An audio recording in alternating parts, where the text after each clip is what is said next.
छत्रपती शिवाजी महाराज की छत्रपती शिवाजी महाराज की छत्रपती शिवाजी महाराज की। ये सम्मान श्रीमंत राजे रघुजी महाराज भोसले प्रथम इनके नाम से दिया जा रहा है। राजे रघुजी महाराज ने जो भी राज्य का विस्तार किया, उस विस्तार में बहुत बड़ा योगदान उनके गुप्त हेरों का था, जो उनको अलग अलग खबरें देते थे और उसके ऊपर उनकी रणनीति तय होती थी करके वो सम्मान हम पत्रकारिता या मीडिया क्षेत्र में हम उसको देते हैं। इस वर्ष साहित्य क्षेत्र में श्री वी.स. जोग साहब को हम सम्मानित करने जा रहे हैं। श्रीमंत राजे खंडोजी महाराज उर्फ अप्पा साहब, इनके नाम से हम ये पुरस्कार से उनको सम्मानित कर रहे हैं, क्योंकि इतिहास और साहित्य क्षेत्र में उनका बहुत बड़ा योगदान है और उस योगदान का संबंध साहित्य और इतिहास से आता है, और इसीलिए उनके नाम का ये सम्मान हम इस क्षेत्र में वी.स. जोग साहब को दे रहे हैं। माननीय गिरीश जी उपाध्याय जो वर्धा से है, मैं उनको भी आज उनकी उम्र देखते हुए मैं ये कहना चाहूँगा कि आज भी वो जवान है, क्योंकि आज भी क्रीड़ा क्षेत्र में बहुत अच्छा योगदान उनका है। मुझे लगता है ये अबव 73 और हर वर्ष ये कुछ न कुछ मेडल सिर्फ महाराष्ट्र में खेल के नहीं, महाराष्ट्र के बाहर खेल के भी लाते हैं। एक क्रीड़ा में नहीं, 2-3 क्रीड़ा में वो हर वर्ष वो हमारा विदर्भ का नाम ऊंचा करते हैं, महाराष्ट्र का नाम ऊंचा करते हैं। इसलिए इस वर्ष उनको श्रीमंत राजे रघुजी महाराज भोसले चतुर्थ, इनके स्मरणार्थ ये सम्मान दिया जा रहा है।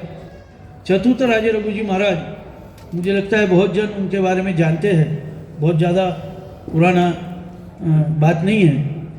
वो क्रीड़ा क्षेत्र में, कुश्ती में उन जिनके पहलवानों ने इंग्लैंड में धूम मचाई, क्रीड़ा क्षेत्र में उत्कृष्ट उनका कार्य रहा है और बढ़ावा भी उन्होंने उस क्रीड़ा क्षेत्र में बहुत से लोगों को उन्होंने उस वक्त सहयोग किया है। इसलिए उनके नाम से ये पुरस्कार श्री गिरीश उपाध्याय जी को दिया जा रहा है। संगीत और वादन क्षेत्र में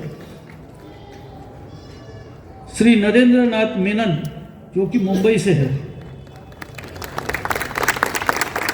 इन्होंने सिर्फ महाराष्ट्र भी नहीं, तो महाराष्ट्र के बाद हमारे भारत के बाहर भी इन्होंने अपना नाम रोशन किया हुआ है, और इसीलिए उनको श्रीमंत राजे फतेह सिंह राव महाराज भोसले, इनके नाम से उन्हें सम्मानित किया जा रहा है। श्रीमंत राजे फतेह सिंह राव महाराज भोसले ये संगीत के बहुत प्रेमी थे। खुद भजन उनका हर शनिवार को और एकादशी को खुद भजन बहुत से सहयोगी के साथ उनका ये रहता था।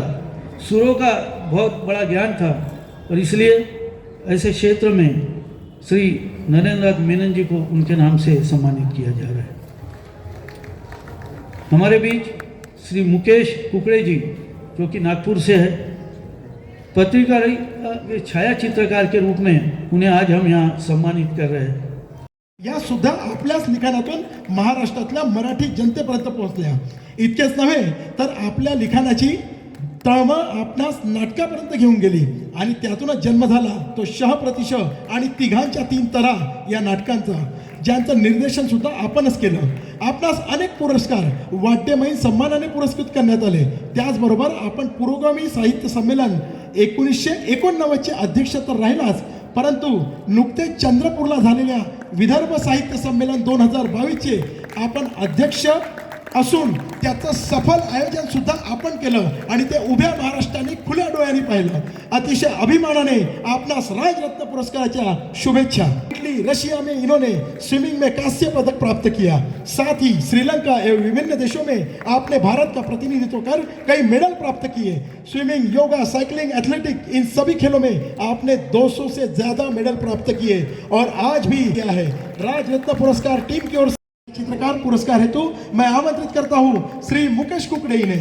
सन 2000 साल में यानी पूरे 23 साल से आप इस क्षेत्र में कार्य कर रहे हैं। सन 2000 में जब आपने काम शुरू किया तो साध्य दैनिक, राष्ट्रदूत, देशोन्नति, पुढ़ारी, विदर्भ की बात, यहाँ से आपने शुरुआत की और बाद में आपने लोकमत जैसे बड़े संस्थान में अपना कार्य शुरू किया और आप आज वहाँ पर सीनियर फोटोग्राफर के तौर पर कार्य कर रहे हैं। इन्होंने कुष्ठ रोगियों के लिए विशेष कार्य किया। कई सारे संवेदनशील प्रकरणों तक पहुंचकर आपने वहाँ की तस्वीरें जनता के समक्ष रखी। हाल ही में भारतीय वायुसेना का एयर शो जो नागपुर में हुआ, जिसमें आपके द्वारा खींची गई एक फोटो मिनिस्ट्री ऑफ डिफेंस ने अपने ट्विटर, इंस्टाग्राम, फेसबुक पर शेयर की और लाखों लोगों ने उसको लाइक किया। विशेष तौर पर डिफेंस मिनिस्ट्री ने आपका अभिनंदन भी किया। राज रत्न पुरस्कार टीम की ओर से आपको बहुत बहुत बधाई। इस महानाट्य में आपके द्वारा साईं बाबा का किरदार हर किसी के दिल को छू जाता है। स्वामी विवेकानंद, सबका मालिक एक है, कुंवर अभिषेक जैसे अनेक नाटकों में अपने अपने दमदार अभिनय की छाप छोड़ी है। अगर फिल्मों की बात हो तो मराठा बटालियन, सौभाग्यवती भव, लाल चूड़ा, तानी, घरा बाहर, अघोर, संत वामन भाऊ जैसे काफी फिल्मों में आपने हमेशा हम आपको देखते हैं। अनेक टीवी सीरियल, डॉक्यूमेंट्री फिल्म में भी आपने बहुत ज्यादा काम किया है। दादा, हमें आप पर गर्व है। राज रत्न पुरस्कार टीम की ओर से आपको बहुत बहुत बधाई। इस महानाट्य में आपके द्वारा साईं बाबा का किरदार हर किसी के दिल को छू जाता है। स्वामी विवेकानंद, सबका मालिक एक है, कुंवर अभिषेक जैसे अनेक नाटकों में अपने अपने दमदार अभिनय की छाप छोड़ी है। अगर फिल्मों की बात हो तो मराठा बटालियन, सौभाग्यवती भव, लाल चूड़ा, तानी, घरा बाहर, अघोर, संत वामन भाऊ जैसे काफी फिल्मों में आपने हमेशा हम आपको देखते हैं। अनेक टीवी सीरियल, डॉक्यूमेंट्री फिल्म में भी आपने बहुत ज्यादा काम किया है। दादा, हमें आप पर गर्व है। राज रत्न पुरस्कार टीम की ओर से आपको बहुत बहुत बधाई। 18 साल की उम्र में मृदुल विभिन्न कलाओं से अवगत है। आप सभी की जोरदार तालियों के बीच मैं आमंत्रित करता हूं 18 साल से कम पुरस्कार वैशिष्ट्यपूर्ण कार्य के लिए कुमारी मृदुल घनोटीनी। इस बच्ची का हुनर जानकर आप भी, और इसलिए जब जब ऐसे होता है, जब जब ये अनुभव आता है, तब तब वो व्यक्ति अपने जीवन में भी कुछ न कुछ प्रमाण में इसी का आचरण करता है। तो गुणों का गौरव होने से गुणों को प्रोत्साहन मिलता है, एकात्म भाव का पुरस्कार होता है और उसके कारण सारा देश एक वातावरण में प्रगति के राह पर चलता है। राजा रत्न गौरव पुरस्कार भोसले कुल का भूषण है, लेकिन वो केवल उनके कुल का भूषण नहीं है। इसके चलते समाज अपने देश को दुनिया में भूषणास्पद बनाएगा, ऐसी उसकी ताकत भी बनती है। और इसलिए इन कार्यक्रमों का प्रोत्साहन भी प्रतिवर्ष इसमें अच्छी उपस्थिति में रहकर हमको करना चाहिए और इससे प्रेरणा लेकर जितना हम कर सकते हैं उतना हमने भी प्रारंभ करना चाहिए। कोई गरीब विद्यार्थी है, आगे पढ़ सकता है, क्षमता उसकी है, लेकिन साधन नहीं है। उसके साधनों की पूर्णतः या अंशतः आपूर्ति हम कर सकते हैं क्या? हमारे अपने घर में घर का काम करने के लिए जो लोग आते हैं, हम अपने बाल बनवाते हैं तो किसी नाई के यहाँ बनवाते होंगे, कपड़े धोते तो किसी के यहाँ धुलते होंगे ना। ये सब हमारा जीवन चलाने वाले लोग हैं। उनका घर कैसा है, उनके जीवन में गुण कौन से हैं, उनको साधन कितने हैं, ये अपना एक बड़ा कुटुंब है। जैसे राजा प्रजा को कुटुंब मानकर गुणी जनों की कदर करता है, उसको प्रोत्साहन देता है, जिस परंपरा का जोग सर ने भी उल्लेख किया, वैसे अपने इस बड़े कुटुंब में हम जितना भला सबका कर सकते हैं बिना अहंकार किए, उपकार नहीं है, ये कर्तव्य है, वो अपना कुटुंब है। तो क्या हम प्रतिवर्ष कर सकते हैं, सोचना चाहिए, आगे करना चाहिए। ऐसा अगर हम करते रहे तो राजा रत्न पुरस्कार की परंपरा जो चली है उसके पीछे जो उद्देश्य है वो उद्देश्य सफल होगा।